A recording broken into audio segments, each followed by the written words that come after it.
Hello to Jessie Che. How are you today? I'm great, thank you, Reuben. Thank you so much for having me. Okay, let me chat to you today. So, can you tell me how long have you been a singer-songwriter for?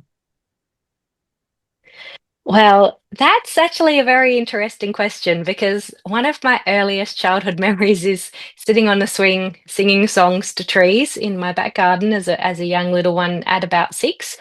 I grew up in a family that had a professional musician, so my dad's been a professional musician his whole life. So music has been a part of my life for such a long time, so interwoven into who I am.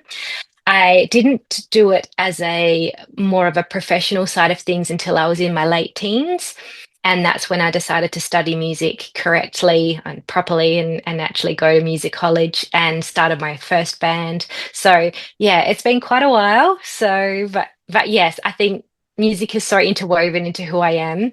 I think I've always been a storyteller. So, but officially probably since my teen years.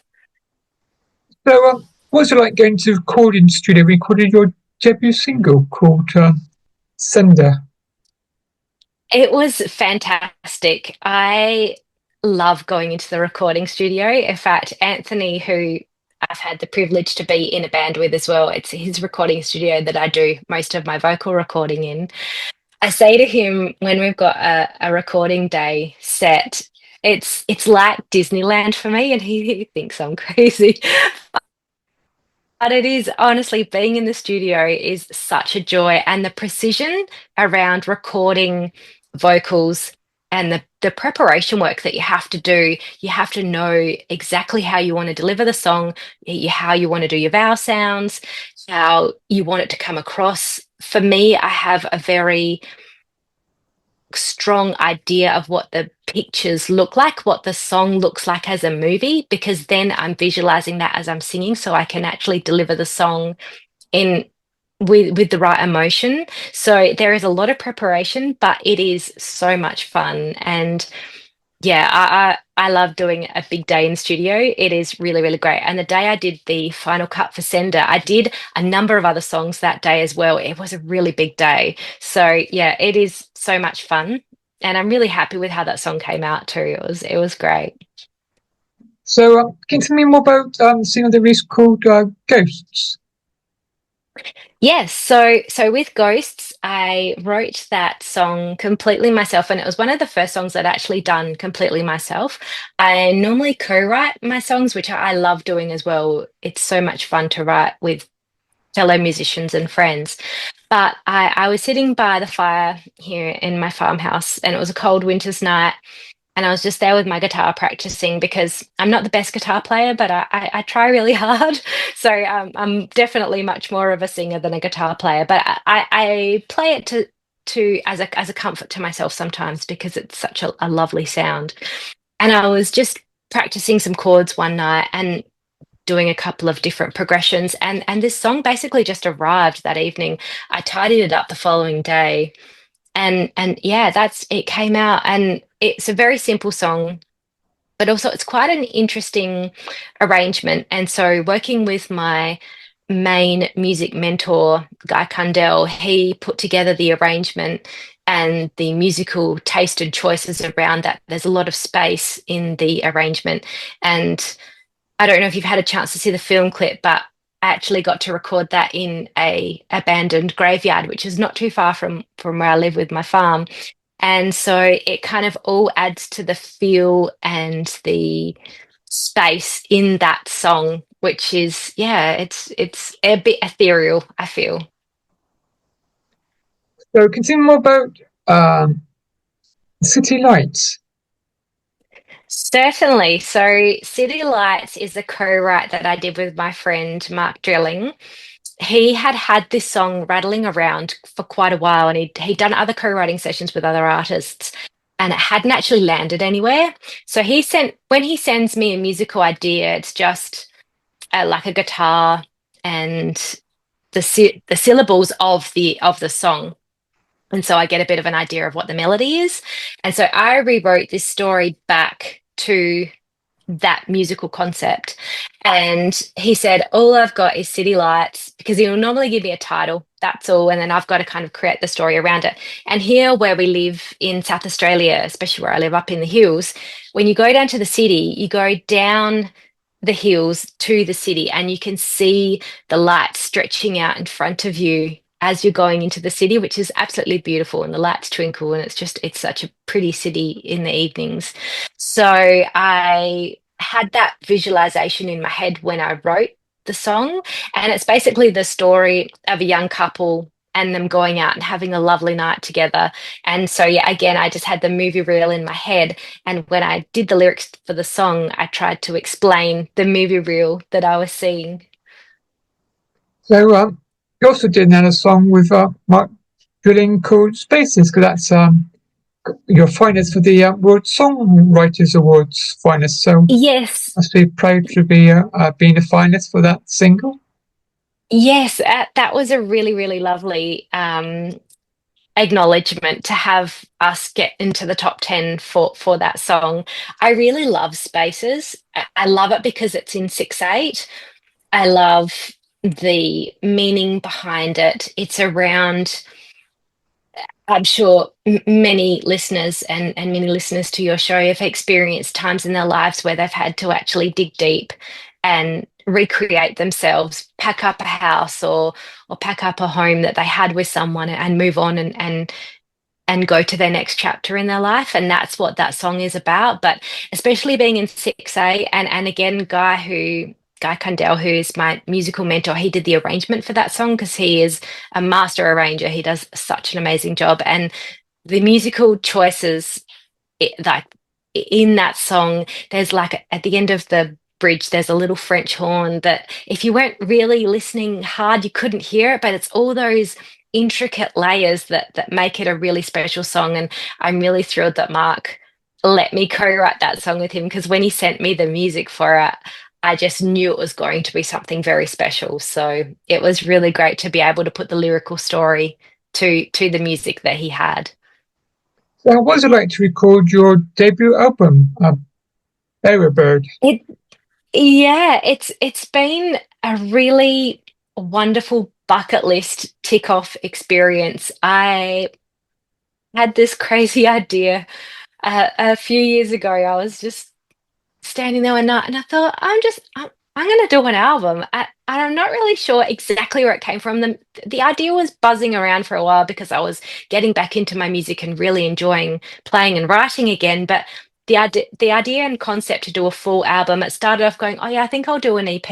And then once the songs started coming together, I had too many songs for an EP. So I was like, okay, we're going full in for this. And to actually have it all come together with the thematic link and the artwork, it's been really fun, and it feels so satisfying to actually complete the whole thing. It's been quite a journey. It took longer than what I hoped as well.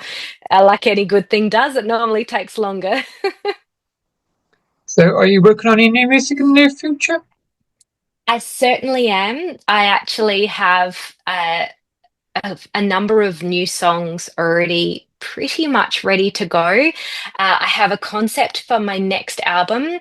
It's probably going to take me a little bit longer than what I again hope, because time in the studio and actually creating all of the songs, it when I first started recording and putting an album together, I didn't realize how long it takes. And I know in this day and age now, with people creating songs in minutes by typing a prompt in, and I respect people who like having fun and doing that way, and I understand that it can be done quickly, but there's also a joy in taking time and actually creating something that's very crafted. And so I like taking my time with songs, because once they're out there forever.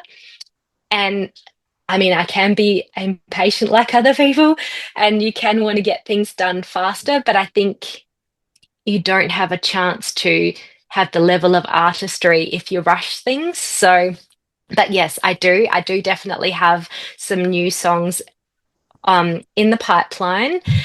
But I also am always writing. Like the notes app in my phone is bursting at the seams. It's yeah, it's big. So yeah, I'm always getting ideas, and especially when I'm out and about on the farm, I get so many ideas and concepts because I often like to weave in not environmental, but natural elements or natural themes into my songs.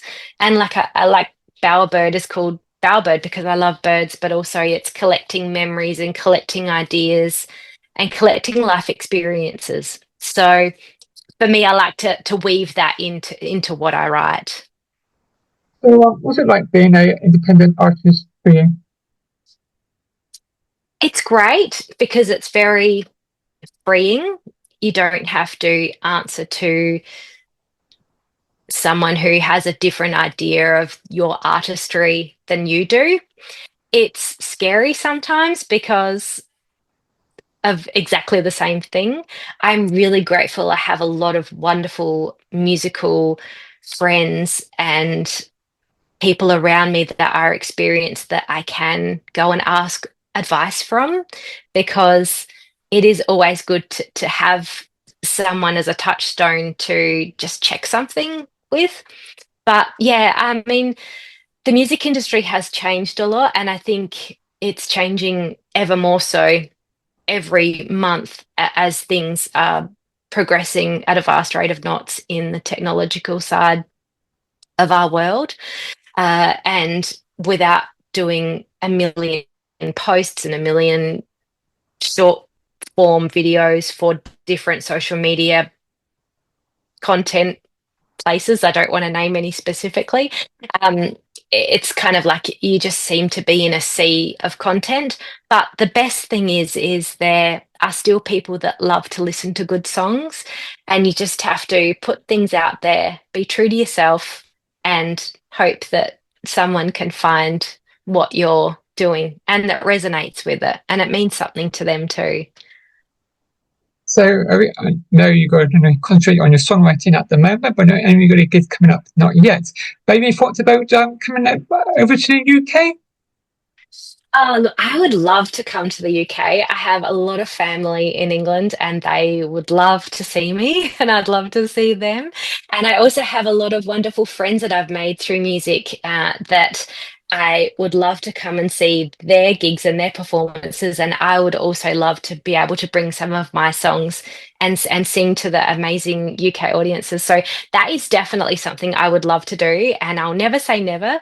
I don't have it planned now, but it would be an amazing thing to do because I think the best thing about over in the UK and in the countries surrounding the UK, Europe and so forth, like everything is amazingly close. I think here in Australia we don't really understand how uh, into how close it is for you guys. Like you drive for 4 hours and you could be in a different country, whereas we drive for 4 hours and we feel like we're in the same suburb. It's amazing the difference in how far you'd be able to actually see and go in.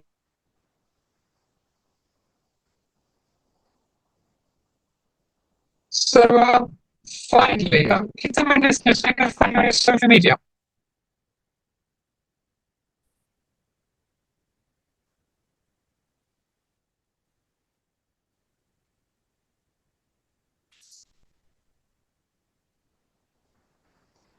Have you got any social media?